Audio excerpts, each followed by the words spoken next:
kota mulai meredup, tapi mataku sulit terpejam. Ada beban yang diam-diam membelenggu di pundak ini.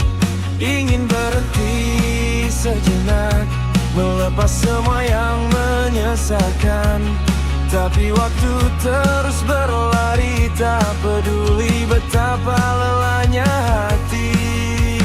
Dunia seolah menuntut terlalu banyak, hingga aku lupa caranya bernafas tenang.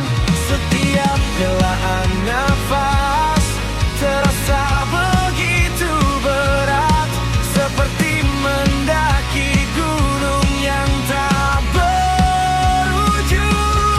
Aku letih, aku rapuh di balik senyum ini, ingin menyerah pada sunyi yang kian menyelimuti.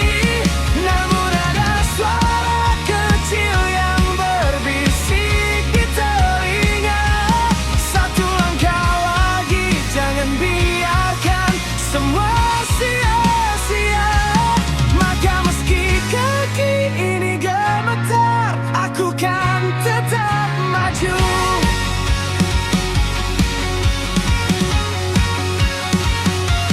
Terkadang air mata jatuh tanpa sempat ku cegah, membasahi jalan setapak yang penuh dengan duri.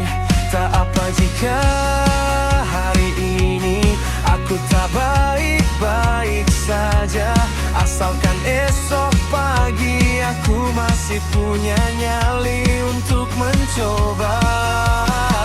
Bukan tentang seberapa cepat